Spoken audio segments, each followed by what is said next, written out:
महमूद गजनी सोमनाथ मंदिर पर आक्रमण करके सारा सोना लूटकर ले गया था और न जाने कितने ऐसे ही तथ्य हमारे इतिहास में दफन हैं जब मंदिरों को लूटा गया है। ऐसा ही कुछ आज हो रहा है अयोध्या के राम मंदिर में, जहां 200 करोड़ रुपए से ज्यादा की डकैती की बात सामने आ रही है। कि राम मंदिर में चढ़ावे की चोरी के आरोप लग रहे हैं और डकैती के आरोप लग रहे हैं मंदिर के कर्मचारियों पर, बड़े बड़े पदाधिकारियों पर।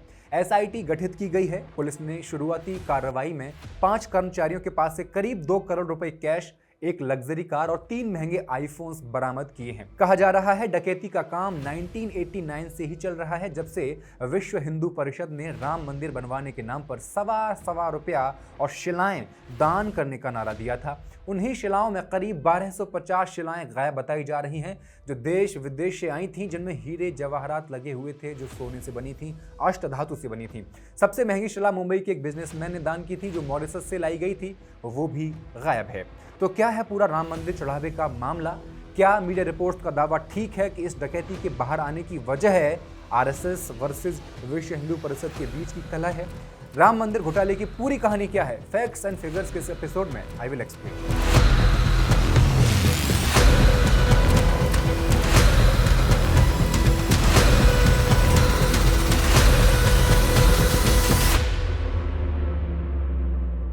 नमस्कार, मैं हेमंत और आप मॉलिटिक्स देख रहे हैं। तारीख थी 8 जून। अखिलेश यादव एक ट्वीट करके राम मंदिर के चंदे में घोटाले की सूचना देते हैं। 9 जून बीजेपी नेता डॉक्टर रजनीश सिंह प्रधानमंत्री को एक चिट्ठी लिखकर जांच की मांग कर देते हैं। मंदिर निर्माण समिति के अध्यक्ष नृपेंद्र मिश्र आनन फानन में ट्रस्ट के तमाम बड़े सदस्यों के साथ एक हाई लेवल की इमरजेंसी मीटिंग बुलाते हैं। 10 जून यानी अगले दिन पीएमओ इस मामले में दखल देते हुए मंदिर ट्रस्ट से पूरे मामले की एक डिटेल और सीक्रेट रिपोर्ट्स तलब कर लेता है। मामला अब योगी सरकार से निकल करके पहुंच जाता है मोदी सरकार के पास। ट्रस्ट के महासचिव चंपत राय कैमरे के सामने आते हैं और इन सभी गंभीर आरोपों को सिरे से खारिज कर देते हैं। कहते हैं इसे मंदिर को बदनाम करने की एक साजिश रची जा रही है। 11 जून को मंदिर के पूर्व लेखा प्रभारी यानी कि former accounts in charge Mahipal Singh media के सामने आ जाते हैं। कैमरे पर आरोप लगाते हैं कि मंदिर परिसर के भीतर सीसीटीवी कैमरों के साथ बहुत बड़ा झोल और हेराफेरी की जाती रही है। दैनिक भास्कर के मुताबिक महिपाल सिंह ये भी दावा करते हैं कि दान पेटी से निकलने वाले सोने चांदी के कीमती जेवरों को सरकारी कांटे पर तौला नहीं जाता था, बल्कि सिर्फ एक रफ एस्टिमेट के आधार पर उन्हें लॉकर में रख दिया जाता था कि ये रहा 1 किलो, ये रहा 1.25 किलो, ऐसे। उन्होंने खुद अपनी आंखों से कई बार टिन्नू नाम के शख्स को उन बेशकीमती जेवरों की तस्वीरें खींचकर सीधे चंपत राय के पर्सनल नंबर पर भेजते हुए देखा था। इन करोड़ों के सोने चांदी के जेवरों का बैंक के रिकॉर्ड में या किसी लॉकर की बहियों में जमा करने का कोई सबूत नहीं मिलता है। टिन्नू नाम का शख्स आखिर है कौन? ये खास आदमी है चंपत राय का। चंपत राय पर आरोप लगाते हुए आम आदमी पार्टी के सांसद कहते हैं कि चंपत राय ने 3 करोड़ की नजूल जमीन को 24 करोड़ में खरीदा है।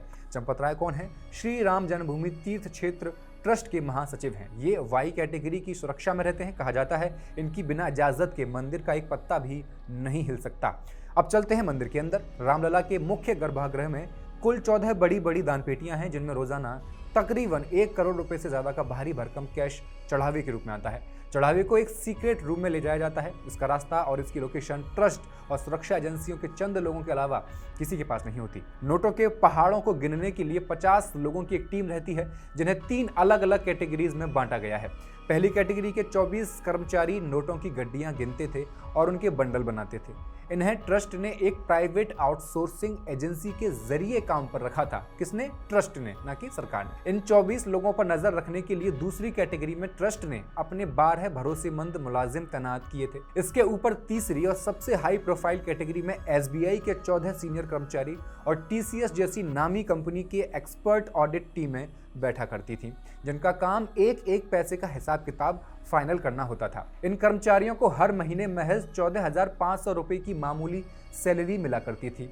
मामूली सैलरी के बावजूद कुछ कर्मचारियों ने करोड़ों की संपत्ति इकट्ठा करना शुरू कर दिया। इन लोगों में शामिल थे अनुकल्प मिश्रा, लवकुश, राजेश पाठक, रमाशंकर उर्फ टिन्नू यादव, केडी तिवारी, मनीष यादव, करुण, ऋतिक सिंह, श्रीवास्तव और मौर्य नाम के किरदारों की किस्मत ऐसी थी जो पिछले 5 सालों के भीतर अचानक अलादीन का चिराग मिलने जैसे बदल गई। ये लोग रातों रात करोड़पति बन गए और इनकी लाइफस्टाइल में ऐसा जबरदस्त बदलाव आया कि कल तक जो फटेहाल घूमते थे वो अचानक महंगी लग्जरी गाड़ियों में घूमने लगे और अयोध्या के आसपास धड़ाधड़ बेहिसाब जमीनें खरीदने लगे। अब जो बेचारे सीधे साधे कर्मचारी अपनी सैलरी पर गुजारा कर रहे थे, उन्होंने मंदिर प्रशासन और बड़े अफसरों के दरवाजे खटखटाए और वहां उनकी कोई सुनवाई नहीं की गई। दैनिक भास्कर की रिपोर्ट के मुताबिक रामकोट मोहल्ले के ही एक कर्मचारी ने इस डकैती के कच्चे चिट्ठे को पब्लिक के बीच रख दिया। कहानी का सबसे बड़ा विलेन और मास्टरमाइंड बताया विश्व हिंदू परिषद से जुड़े एक बड़े पदाधिकारी, उनका नाम है टिन्नू यादव। वही टिन्नू जो चंपत राय का खास है, उनका राइट हैंड भी माना जाता है। इसकी अयोध्या से लेकर लखनऊ तक फैली करीब 50 करोड़ रुपए की चल अचल संपत्ति का सनसनीखेज खुलासा भी हुआ है। टिन्नू कुछ समय पहले तक एक ऑटो चलाकर अपना पेट पालता था। टिन्नू ने अयोध्या इंटरनेशनल एयरपोर्ट के पास कथित रूप से 70 कमरों का एक आलीशान हॉस्टल खड़ा कर रखा है। अयोध्या के 3 बड़े और महंगे रेस्टोरेंट्स में पार्टनरशिप भी बताई जा रही है। लखनऊ में एक आलीशान कोठी है जिसके बाहर करोड़ों की कार खड़ी रहती है। टिन्नू के सगे भतीजे मनीष यादव के यहाँ से भी 36 लाख की नकदी बरामद की है एसआईटी की टीम ने। अगला आरोपी है विद्या भारती के सरस्वती शिशु मंदिर में पढ़ाने वाला व्यक्ति। मंदिर में आने वाले सोने चांदी के बेशकीमती जेवरों को संभालने की सबसे बड़ी जिम्मेदारी लेने वाला व्यक्ति नाम है केडी तिवारी। केडी तिवारी पर आरोप है कि उन्होंने करीब 5 करोड़ रुपए की अचल संपत्ति खड़ी कर ली है और इसी के तहत हाल ही में खरीदी गई 1.5 करोड़ रुपए की एक महंगी जमीन अब जांच एजेंसियों के निशाने पर है। उन्होंने एक जमीन खरीदी है जिसकी कीमत तकरीबन 1.5 करोड़ बताई जा रही है। तिवारी का दावा है कि 5 करोड़ की जो संपत्ति हमारे पास है, जो हमारे पास जमीनें हैं, वो हमारे बेटों की मेहनत की कमाई है। इसके बाद है लवकुश, जिसने अपने सगे साले अनुकल्प मिश्रा को भी अपने साथ नोट गिनने वाली उसी टीम में घुसा दिया। जीजा साले की इस जोड़ी ने मिलकर के मानस डेंटल हॉस्पिटल के पास बना एक आलीशान मकान रातों रात खरीद लिया है, जो पहले किसी नामी भोजपुरी सिंगर का हुआ करता था। इस चमचमाती कोठी का सौदा पूरा बताया जा रहा है कि 64 से 65 लाख रुपए में किया गया है। याद रहे, इन सभी कर्मचारियों की तनख्वाह करीब कितनी थी? 14,500 रुपए। इतनी सैलरी पर अनुकल्प मिश्रा ने अपने पैतृक गांव में एक फार्म हाउस भी खड़ा कर रखा है। पूरे इलाके की औरतों को महंगी महंगी साड़ियां तक बांटी गई हैं। अब सवाल है, क्या कर्मचारी स्तर पर ये डकैती हुई है या बड़े बड़े नाम भी इसमें शामिल हो सकते हैं? इसका पता लगाने की जिम्मेदारी है एसआईटी के पास। सरकार ने जिस एसआईटी का ऐलान किया है, इसकी कमान लखनऊ के कमिश्नर और सीनियर आईएएस अफसर विजय विश्वास पंत को सौंपी गई है। पुलिस और क्राइम के एंगल से अपराधियों की खाल खींचने के लिए आईपीएस किरण एस को तैनात किया गया है, जो सीबीआई में डीआईजी रह चुके हैं। पैसों के इस मकरजाल और ऑडिट की हेराफेरी को पकड़ने के लिए वित्त विभाग के विशेष सचिव नील रतन को भी टीम में तीसरा स्तंभ बनाया गया है। लेकिन क्या ये तीनों अधिकारी मिलकर जांच की दिशा बदल देंगे या निष्पक्ष जांच को अंजाम देंगे? राम मंदिर घोटाले को दबाने की कोशिशों के बीच एक बड़ा ट्विस्ट ये सामने आया है कि अयोध्या के संत और महंत इस पूरी सरकारी जांच पर गंभीर सवाल उठा रहे हैं। शुरुआत में चर्चा ये थी कि इस महाघोटाले की निष्पक्ष जांच के लिए एक हाई लेवल कमेटी बनेगी जिसमें रिटायर्ड जजेस को भी शामिल किया जाएगा। लेकिन जब उत्तर प्रदेश शासन ने एसआईटी का ऐलान किया, कमेटी में किसी भी जज को जगह नहीं दी गई। शासन का दावा है कि इस एसआईटी का गठन खुद श्री राम जन्मभूमि तीर्थ क्षेत्र ट्रस्ट के बड़े बड़े पदाधिकारियों के लिखित अनुरोध पर, उनकी डिमांड पर किया गया है। यही बात संतों के अब गले नहीं उतर रही है। अयोध्या के महंत कमल नयन दास कहते हैं कि इस तथाकथित जांच से कुछ भी हासिल होने वाला नहीं है। जब जांच करने वाले ही सब बेईमान बैठे हैं तो सच कैसे बाहर आ पाएगा? दूसरी तरफ निर्मोही अखाड़े के न्यासी महंत दिनेंद्र दास ने कहा कि वैसे तो उनकी नज़र में कहीं कोई गड़बड़ी नहीं है, और अगर है तो साक्षात रामलला उसे स्वयं ही ऐसा दंडित करेंगे कि उसकी आने वाली नस्लें कांप उठेंगी। इन महंत ने जो बात कही, वही बात देश के ज्यादातर संत और पंडित आज कर रहे हैं। बहुत ही चालाकी से ये बाबा लोग कह रहे हैं कि आरोपियों को सजा प्रभु श्री राम खुद देंगे, तो क्या अदालतों में ताले लगा देने चाहिए? ऐसे तो ये होगा कि जेल में भरे पड़े सारे चोर डकैतों को बाहर छोड़ दो, सबका इलाज प्रभु ही कर देंगे। इस सिंडिकेट में एक और हाई प्रोफाइल किरदार की एंट्री हुई है। मंदिर निर्माण के प्रभारी गोपाल राव के कथित भतीजे सोमेश आनंद अब रडार पर हैं। इसने महज 1 साल के भीतर 50 से ज्यादा रहस्यमयी यात्राएं की हैं। इन यात्राओं का अजीबोगरीब पैटर्न है। सोमेश आनंद जब भी अयोध्या से ट्रेन के जरिए अलग अलग राज्यों के लिए निकलता था तो उसके पास बड़े बड़े बोरे होते थे जिनमें भारी भरकम लगेज भरा रहता था। लेकिन जब वह अपना काम निपटाकर वापस उन राज्यों से अयोध्या लौटता था तो ट्रेन के बजाय सीधे फ्लाइट की वीआईपी टिकट कटाता था और बिल्कुल खाली हाथ वापस आता था। इस पूरे मामले को एक इंटरनेशनल मनी लॉन्ड्रिंग और स्मगलिंग रैकेट के मोड़ पर लाकर खड़ा कर दिया है। राम मंदिर में चोरी का ये मुद्दा अब बहुत बड़ा लगने लगा है और ये डकैती आजकल की नहीं लग रही है।